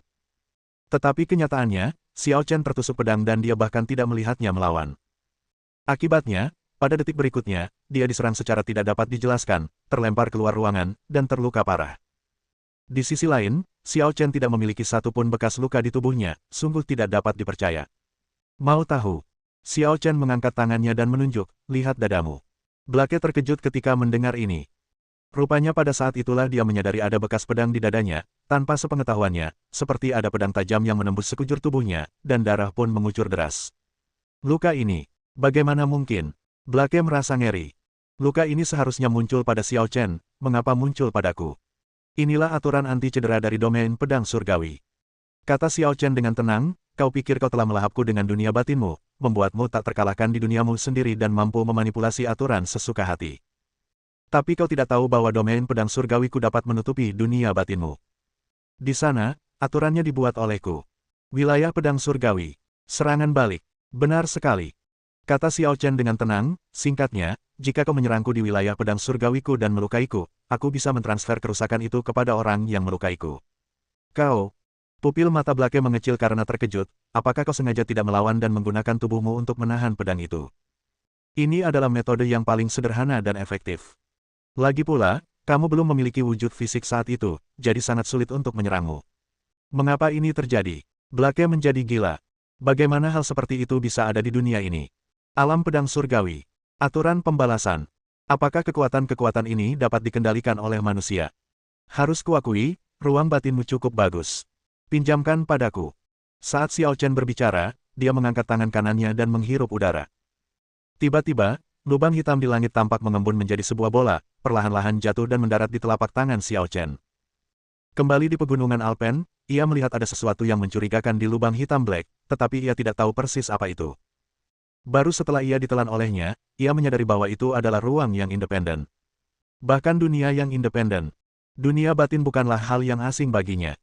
Ketika ia menjadi kaisar abadi suatu kerajaan, ia pernah memiliki 8 dunia batin. Namun, bagi mereka yang berada di bawah level kaisar abadi, dunia batin adalah hal yang sangat langka. Bahkan seorang raja abadi pun mungkin tidak mampu mengendalikan dunia batin. Kondisi untuk pembentukan dunia batin sangatlah kompleks dan keras. Inti terpentingnya adalah benih dunia. Selain itu, dibutuhkan pengetahuan yang sangat mendalam tentang aturan waktu dan ruang, serta material untuk membangun kerangka dunia. Selain itu, tingkatan dunia batin berbeda-beda. Beberapa dunia batin hanyalah sebuah model, ruang yang sangat kecil. Beberapa dunia batin sama seperti dunia nyata dan dapat menampung planet dan alam semesta. Dunia batin Blake berskala kecil dan termasuk dalam tingkatan dunia batin terendah. Namun, dunia batin ini sangat plastis. Selama material yang sesuai ditemukan, ia dapat berevolusi menjadi dunia medium atau bahkan dunia yang lebih maju.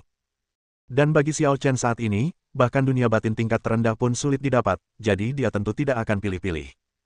Bab 548. Berhenti, itu milikku. Ketika Blake melihat Xiao Chen ingin merebut kembali dunia batinnya, meskipun dia terluka parah, dia tidak dapat menahan amarahnya dan berusaha merebut kembali dunia batinnya. Namun, saat ia mencoba berkomunikasi dengan dunia batinnya, ia menemui suatu kekuatan tak terjelaskan yang menghalanginya. Bagaimana mungkin? Apa yang kau lakukan? Blake terkejut dan marah. Dia telah menyempurnakan dunia batinnya dan seharusnya dianggap sebagai penguasanya. Bagaimana mungkin Xiao Chen mencegah dirinya sendiri untuk menyentuh dunia batinnya? Apa kau benar-benar berpikir kau penguasa dunia batin ini? Xiao Chen menggelengkan kepalanya. Seseorang memanfaatkanmu, dan kau sama sekali tidak menyadarinya. Apa kau masih memimpikannya masa depan yang cerah? Apa katamu? Blake tercengang. Aku menjelaskannya terlalu gamblang, jadi mungkin kau tidak akan mengerti. Kata Xiao Chen tenang, kau hanya perlu tahu bahwa dunia batin jauh melampaui kemampuanmu untuk bertahan. Kau tidak cukup layak untuk menikmatinya. Kau pikir kau telah menyempurnakan dunia batin, tetapi sebenarnya, kau hanya mempermudah segalanya bagi orang lain.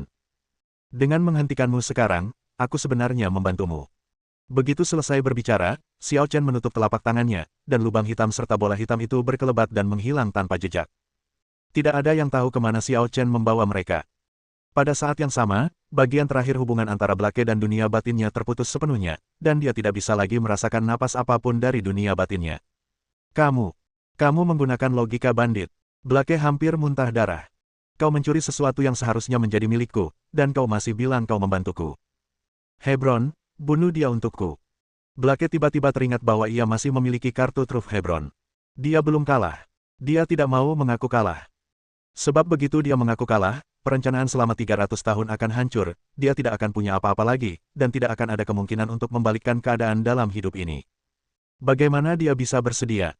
Hebron, yang dikendalikan oleh Blake, tidak ragu untuk mengikuti perintah Hebron dan langsung menyerang Xiao Chen. Kekuatan gelap yang mengerikan dan meluas memenuhi seluruh langit, membuat orang-orang merasakan perasaan tidak nyaman berupa keheningan yang mematikan dan penindasan. Dalam kegelapan, Hebron melancarkan serangan mematikan, menyerang Xiao Chen dengan niat membunuhnya. Namun, Xiao Chen sedikit menoleh ke samping, mengangkat tangannya dan menunjuk ke udara, lalu lubang hitam serupa pun muncul. Tuhan tidak memiliki keadilan, kembalilah ke sumbernya.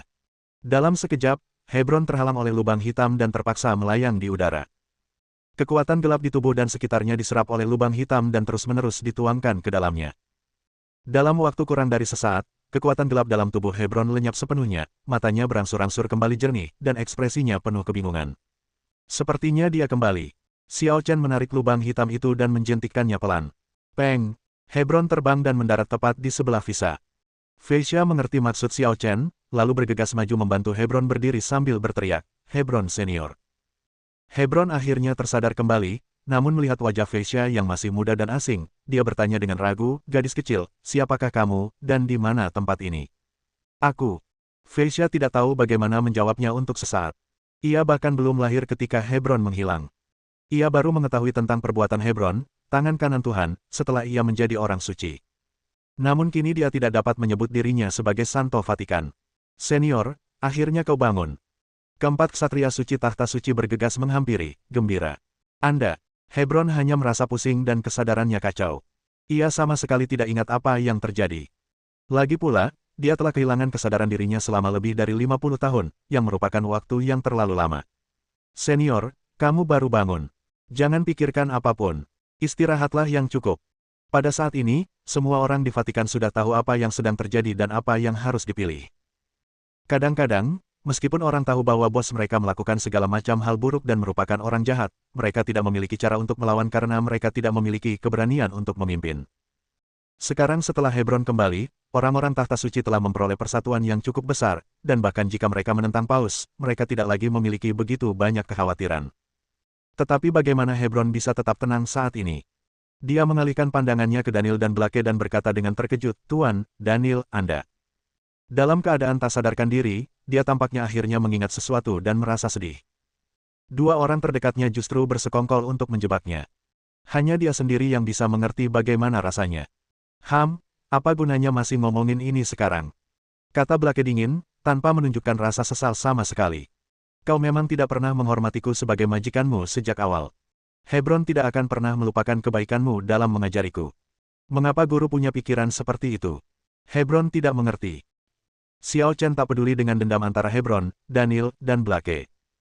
Ia sudah menyadari sosok malang yang ingin kabur saat tak ada yang memperhatikan. Du Tianxiu, kamu ingin pergi kemana? Pernyataan tiba-tiba ini menarik perhatian semua orang kepada Du Tianxiu. Du Tianxiu, yang tadinya hanya bergerak-gerak kecil dan hendak menyelinap pergi, menyadari ada yang tidak beres. Ia melambaikan tangannya dan memancarkan aliran energi untuk menyerang Xiao Chen. Di saat yang sama, ia melompat dan mencoba melarikan diri. Namun, terlalu tidak realistis untuk berpikir bahwa dia bisa menipu Xiao Chen dengan trik sepele seperti itu. Energi itu mengenai Xiao Chen dan langsung terpantul oleh napasnya. Kemudian, Xiao Chen mengulurkan tangannya dan menghisap energi Du Tianxiu melalui udara. Datang!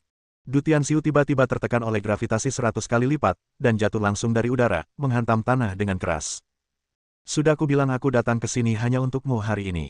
Apa kau masih berpikir untuk kabur? Xiao Chen berjalan ke arah Du Tianxiu dan berkata dengan dingin, kau juga seharusnya tahu kenapa aku datang kepadamu, kan? Kaisar Naga, Sekte Yuxiao telah hancur selama lebih dari 50 tahun. Secara logika, Anda seharusnya tidak memiliki hubungan langsung dengan Sekte Yuxiao. Mengapa Anda harus mempersulit saya? Kata Du Tianxiu dengan ekspresi muram. Aku tidak perlu membalas dendam klan Yuxiao, tapi aku perlu tahu keberadaan sesuatu. Aku tidak menemukannya pada saudaramu, Tong Kun, jadi sekarang hanya kau satu-satunya petunjuk yang tersisa. Ekspresi Du Tianxiu sedikit berubah ketika mendengar ini. Ia bertanya, ada apa? Tanya saja. Kalau aku tahu, aku akan menceritakan semuanya. Sebesar apapun rahasianya, itu tak berarti apa-apa dibandingkan dengan hidup. Du Tianxiu benar-benar ingin bekerja sama dengan Xiao Chen saat ini. Asalkan itu berita yang diketahuinya, dia pasti akan meneruskannya. Namun, Xiao Chen tidak berniat memberinya kesempatan. Ia menggelengkan kepala dan berkata, tidak perlu. Aku tidak akan percaya sepatah kata pun yang dikatakan orang sepertimu. Lebih baik kau lihat saja ingatanmu. Anda. Du Tianxiu tahu bahwa Xiao Chen bertekad untuk membunuhnya, jadi dia berdiri dengan marah dan meninju Xiao Chen dengan pukulan yang mengandung api yang meledak-ledak, berniat untuk melakukan perlawanan terakhir. Namun, tingkat kultivasinya di tahap awal alam ilahi tidak ada bedanya dengan seekor kutu yang mempermainkan Xiao Chen. Xiao Chen tidak menghindar atau menghindar, dan semua dewa serta hantu tercengang. Ia menunjuk dengan jari yang sederhana dan bersahaja. Ledakan. Api yang meledak menghilang, seluruh lengan Du Tianxiu tertusuk, dan pakaiannya mulai terbakar. Baju zirah harta karun kuno yang dikenakannya tidak mampu menahan kekuatan dahsyat itu dan retak dengan keras. Bab 549. Baju zirahku. Du Tianxiu langsung tertegun. Level kultivasinya yang sebenarnya hanya berada pada tahap awal alam ilahi, dan hanya berkat baju zirah api yang memadukan serangan dan pertahanan, ia mampu bersaing dengan Raja Serigala. Tidak diragukan lagi bahwa baju zirah api ini adalah senjata suci yang beberapa tingkat lebih tinggi dari pedang tulang. Akan tetapi, pada saat ini, jari sembarangan Xiao Chen benar-benar menghancurkan baju besi api miliknya. Tidak heran belaka kalah, orang ini monster. Armor ini benar-benar sia-sia bagimu. Xiao Chen sebenarnya menghancurkan flame armor dengan sengaja. Armor api memiliki level yang sangat tinggi dan merupakan perlengkapan kelas atas di bawah senjata abadi. Armor ini menempati peringkat kedua di antara semua harta yang ia berikan kepada Yu Xiaomen. Armor api memiliki sifat yang sangat kuat dan dapat bertahan dari serangan mematikan para Master Jindan. Ketika pemakainya menggunakan skill atribut api, amplifikasinya dapat meningkat beberapa kali lipat. Oleh karena itu, Du Tianxiu, yang berada di tahap awal alam ilahi, dapat mengeluarkan kekuatan yang sebanding dengan Raja Serigala. Namun, Xiao Chen tidak menyukai perlengkapan ini, atau lebih tepatnya, dia tidak menyukai perlengkapan pertahanan apapun yang dikenakannya. Karena menurutnya, perlengkapan pada dasarnya adalah objek eksternal, dan tidak akan pernah senyata kultivasi seseorang. Mengenakan perlengkapan semacam itu justru akan menghambat kultivasi seseorang. Kaisar Naga, ampuni nyawaku, aku salah. Murid Du Tianxiu mengecil dan dia memperlihatkan ekspresi ketakutan. Setelah separuh hidupnya dihabiskan dalam dinas militer, untuk pertama kalinya ia menyadari betapa dekatnya kematian dengan dirinya. Namun jelas, permohonannya untuk belas kasihan tidak dapat menggerakkan Xiao Chen. Pemurnian jiwa. Xiao Chen mengulurkan tangannya, menamparkan kepala Du Tianxiu, dan langsung menggunakan teknik pemurnian jiwa. Teknik pemurnian jiwa adalah teknik tingkat tinggi yang lebih tinggi daripada teknik pencarian jiwa. Teknik ini dapat langsung memurnikan jiwa musuh. Teknik ini tidak hanya dapat memperoleh ingatan musuh, tetapi juga akan membuat musuh menderita rasa sakit terbakar oleh api karma hingga jiwanya hancur. Ini tidak diragukan lagi merupakan hukuman mati, lebih kejam daripada membunuh musuh secara langsung. Namun, bagi seseorang seperti Du Tianxiu, tidaklah tidak adil untuk menjatuhkan hukuman mati padanya. Ah! Du Tianxiu menjerit dengan sedih, ekspresinya berubah, namun dia tidak mampu melawan sama sekali dan hanya bisa mati perlahan dalam penderitaan di bawah teknik pemurnian jiwa Xiao Chen. Rasa sakit jiwa yang terluka jauh lebih besar daripada rasa sakit tubuh yang terluka, jadi orang lain tidak dapat memahami perasaan Du Tianxiu. Namun, dari teriakannya, tidak sulit untuk membayangkan sesuatu. Blake dan Daniel menyaksikan tanpa daya, hati mereka merinding. Bayang-bayang kematian terasa sangat kuat saat ini. Setelah beberapa saat, Xiao Chen sepenuhnya memurnikan jiwa Du Tianxiu dan mengangkat tangannya untuk menyerang. Peng! Tubuh Du Tianxiu meledak dan dia meninggal di tempat. Tidak. Xiao Chen merenung. Tentu saja, dia pergi mencari Du Tianxiu untuk mencari keberadaan senjata ajaib itu. Namun sayang, harta karun terbaik yang Du Tianxiu ingat pernah dimilikinya adalah Flame Armor, dan tidak ada jejak senjata abadi sama sekali. Mungkinkah senjata abadi itu diambil oleh Xuan Hou? Jika bukan Tong Kun dan Du Tianxiu, maka satu-satunya kemungkinan adalah Xuan Hou. Xuan Hou dibudidayakan oleh Yu Xiaomen dengan semua sumber dayanya, jadi masuk akal untuk mempercayakan senjata abadi kepadanya untuk dijaga dengan aman. Namun, dengan cara ini, tidak ada cara untuk menemukan senjata ajaib itu untuk saat ini. Lagi pula, keberadaan Ratu Xuan masih menjadi misteri dan tidak ada yang tahu kemana ia pergi. Sudah selesai. Xiao Chen menatap Blake dan Daniel lagi. Blake tampak menyadari sesuatu, seluruh tubuhnya gemetar, dan buru-buru berkata, Kaisar Naga, meskipun kami bersalah atas kejahatan keji, kami harus diadili oleh tahta suci. Jangan sentuh kami. Ya, Vatikan punya badan peradilan yang independen. Daniel langsung berkata, Visa, mulai sekarang kau adalah Paus Vatikan. Tangkap kami dan kirim kami ke neraka. Mereka berdua mengerti bahwa jika mereka jatuh ke tangan Xiao Chen, mereka akan mati, dan mereka bahkan mungkin disiksa sampai mati. Namun jika dia diadili oleh Vatikan, paling-paling dia akan dipenjara di 18 tingkat neraka, bukan dihukum mati. Lagi pula, mereka berdua adalah Paus, dan memiliki hubungan dekat dengan Fraser. Setelah Fraser berkuasa, jika ia perlahan-lahan mengucapkan beberapa kata baik kepadanya, ia pasti akan berhati lembut. Dengan cara ini, meskipun aku tidak dapat melihat cahaya matahari lagi, paling tidak aku tidak akan memiliki masalah dalam menghabiskan sisa hidupku dengan damai dan stabil. Bapak Suci, Anda. Feisa tidak menyadari apa yang direncanakan Daniel, tetapi dia sangat terkejut bahwa Daniel menyerahkan tahta Paus kepadanya. Xiao Chen pernah berkata sebelumnya bahwa mungkin suatu hari nanti dia akan mengendalikan kekuasaan tahta suci. Mungkinkah itu berarti sekarang? Namun, ia tidak memenuhi syarat untuk menjadi Paus dalam hal senioritas maupun pengalaman, dan kanon Vatikan dengan jelas menetapkan bahwa Paus hanya boleh seorang pria. Belum pernah ada Paus perempuan dalam sejarah. Visa, kurasa kau cocok menjadi Paus. Kami mendukungmu, kata seorang ksatria terberkati dengan senioritas tertinggi. Memang, berdasarkan senioritas, senior Hebron lebih cocok menjadi Paus daripada Anda. Namun, pertama-tama, senior baru saja pulih dan telah vakum selama 50 tahun, sehingga keakrabannya dengan urusan gereja jauh lebih rendah daripada Anda. Kedua, karena kepribadiannya, senior tidak tertarik pada posisi Paus. Jika Hebron bersedia mengambil alih tahta Paus, bagaimana mungkin giliran Daniel? Hebron tidak berminat pada posisi Paus waktu itu, apalagi sekarang. Ya, Fraser, setelah pertempuran ini, tahta suci pasti akan memasuki masa kemunduran. Kita semua sudah tua, dan kita hanya bisa berharap kalian, kaum muda, dapat memikul tanggung jawab ini. Kuharap kalian tidak akan menolak lagi. Semua orang mendukung. Ini, Feisha tak mampu mengambil keputusan. Terlalu mendadak dan ia sama sekali tidak siap secara mental. Apa yang perlu diragukan? Kata Xiao Chen, tidak ada yang lebih cocok daripada dirimu saat ini. Kau tidak ingin tahta suci menolak, kan? Mendengar hal itu, Feisha berpikir sejenak, lalu akhirnya memberanikan diri untuk mengangguk dan berkata, baiklah, saya akan mengambil alih posisi Paus untuk sementara dan akan berusaha sekuat tenaga untuk memajukan tujuan tahta suci. Visa, aku senang kau sudah menemukan jawabannya. Kata Daniel gembira, Bapak Suci membuat kesalahan besar hanya karena pikiran sesaat. Beliau bersedia diadili oleh tahta suci. Cepat tangkap kami. Feisha tidak langsung menanggapi Daniel, tetapi menatap Xiao Chen dan bertanya, Kaisar Naga, bagaimana menurutmu? Karena ini masalah internal gereja Anda, saya tidak akan ikut campur, tapi... Xiao Chen terdiam sejenak, lalu tiba-tiba menjentikkan jarinya dan melepaskan dua cahaya pedang. Cek-cek. Blake dan Daniel sama-sama terpengaruh oleh energi pedang, dan anggota tubuh serta tulang mereka dihancurkan oleh energi pedang kecil yang tak terhitung jumlahnya, dan kekuatan serta tubuh mereka hancur total. Kau menyia-nyiakan kekuatan kami. Blake terkejut dan marah. Lagi pula, kau akan menghabiskan sisa hidupmu di penjara, jadi kenapa kau masih membutuhkan keahlianmu? Tanya Xiao Chen dengan tenang. Sebenarnya, jika tidak ada dendam lain yang terlibat, Blake dan Daniel pasti sudah mati. Akan tetapi, bagaimanapun juga, keduanya adalah paus tahta suci, dan ini merupakan perselisihan di dalam tahta suci, jadi masuk akal untuk menyerahkannya kepada tahta suci untuk menghakimi. Lagi pula, Fraser baru saja mengambil alih tahta paus, dan jika dia berurusan dengan mereka berdua, pamornya akan meningkat.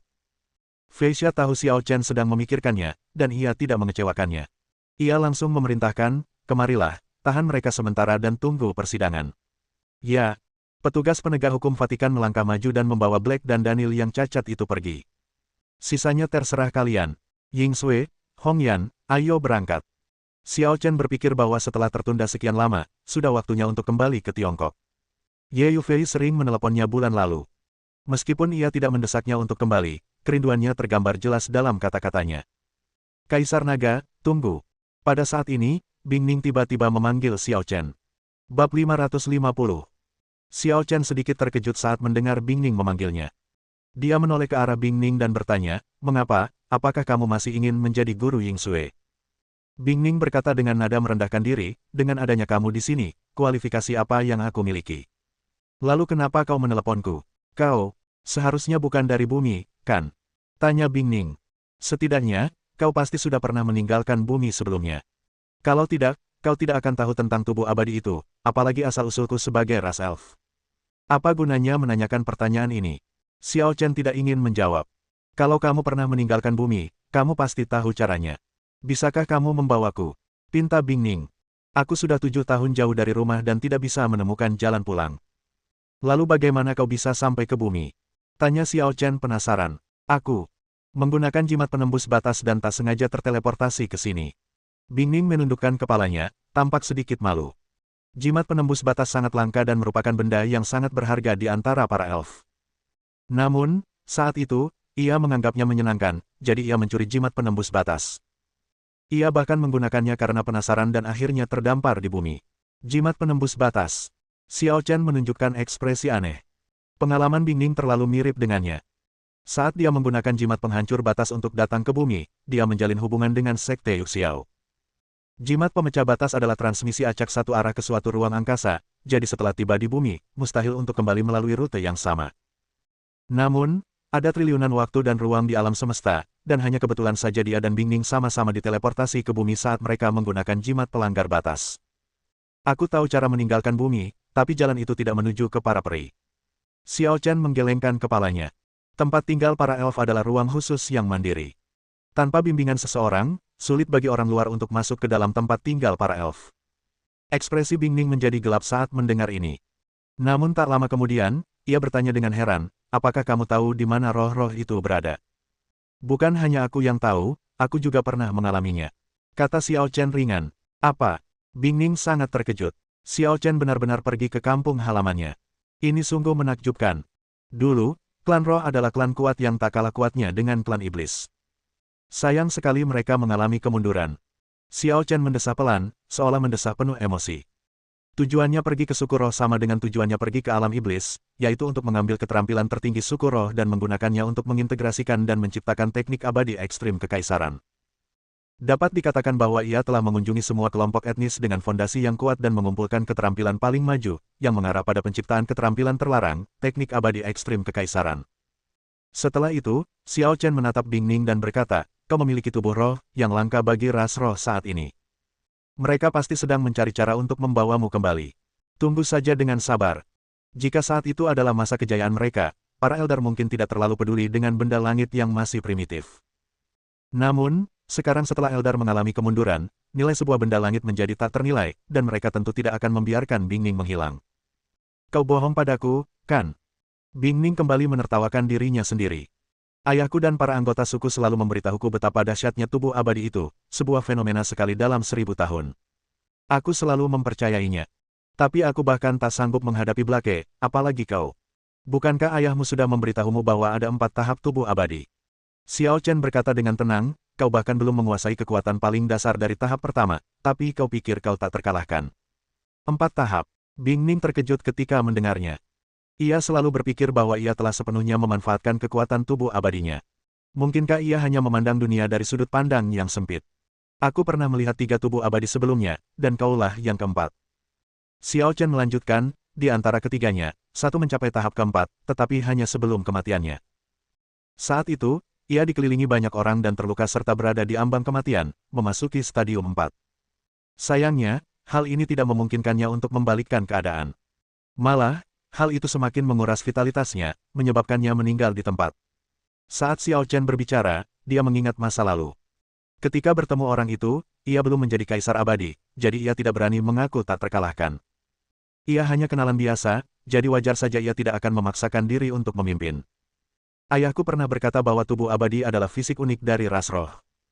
Mungkinkah ketiga orang yang kau temui? Bing Ning terkejut. Ya, mereka memang pendahulu klan rohmu. Gara-gara pertempuran itulah klan rohmu mulai merosot. Kata Xiao Chen terus terang. Siapa musuhnya? Bing Ning bertanya dengan penuh kebencian dan kemarahan. Memangnya kenapa kalau kukatakan, apa kau akan mati? Tanya Xiao Chen dengan nada sarkastis. Bahkan para pendahulumu pun tak bisa berbuat apa-apa. Apa yang bisa kau lakukan sekarang? Saya. Bing Ning terdiam. Baru pada saat inilah dia mengerti bahwa keluarganya terbebani dengan perseteruan darah yang mendalam, dan sebagai roh peri, dia memikul misi kebangkitan. Sayangnya, dia terlalu suka bermain-main dan keras kepala, dan sombong karena bakatnya, dan dia sama sekali tidak mampu memahami harapan rakyatnya. Tunggu saja dengan sabar, pasti ada yang datang menjemputmu. Xiao Chen tidak ingin bicara terlalu banyak pada Bing Ning, jadi dia pergi bersama Xiao Yingsue dan Hong Yan. Setelah Xiao Chen dan dua orang lainnya pergi, takhta suci memasuki masa kehancuran dan persiapan untuk rekonstruksi. Fraser resmi mengambil alih takhta paus, menjadi paus perempuan pertama dalam sejarah. Persidangan Blake, Daniel, Wang Ting, dan lainnya juga berlangsung cepat. Akhirnya, setelah putusan bulat, ketiganya dipenjarakan di tingkat ke-16 dari 18 tingkat neraka, tempat Hebron sebelumnya dipenjara. Semakin dalam Anda masuk ke 18 tingkat neraka, semakin dalam pula dosa Anda dan semakin besar pula bahayanya. Tingkat neraka ke-16 hampir merupakan hukuman yang paling berat. Di tingkat neraka ke-16, Blake, Daniel dan Wang Ting, yang baru saja dipenjara, duduk berhadapan, masing-masing diam, masing-masing dengan pikiran mereka sendiri. Setelah beberapa saat, Blake tiba-tiba mencibir, seperti dugaanku, mereka benar-benar mengurung kita di sini. Tuan, apa yang telah Anda pikirkan? Daniel, yang telah menerima nasibnya, tiba-tiba mencerahkan matanya. Dari nada bicara Blake, sepertinya dia punya rencana cadangan. Kekuatan kita telah terbuang sia-sia, jadi sulit bagi kita untuk melakukan apapun, tapi... Blake mengganti topik pembicaraan dan menunjuk ke terowongan bawah tanah, tahukah kau apa yang terpenjara di neraka tingkat 17? Daniel menggelengkan kepalanya setelah mendengar ini dan berkata, sepertinya tidak ada catatan dalam kitab suci bahwa lantai 17 ini memiliki segel yang sangat aneh. Selama 300 tahun saya menjadi paus, saya belum pernah memasuki lantai 17. Kau tidak tahu, itu karena aku merobek halaman kitab suci. Blake mencibir. Merobeknya. Kenapa? Daniel bingung. Blake berkata, menurut kitab suci, neraka tingkat ke-17 dihuni oleh iblis sisa perang antar dewa. Iblis ini memiliki kekuatan untuk menghancurkan langit dan bumi. Awalnya aku berencana menggunakan tes kegelapan padanya, tapi aku takut kalau segelnya rusak, kekuatannya akan di luar kendaliku. Karena itulah aku tidak mengambil risiko dan memilih menggunakan Hebron. Bersambung.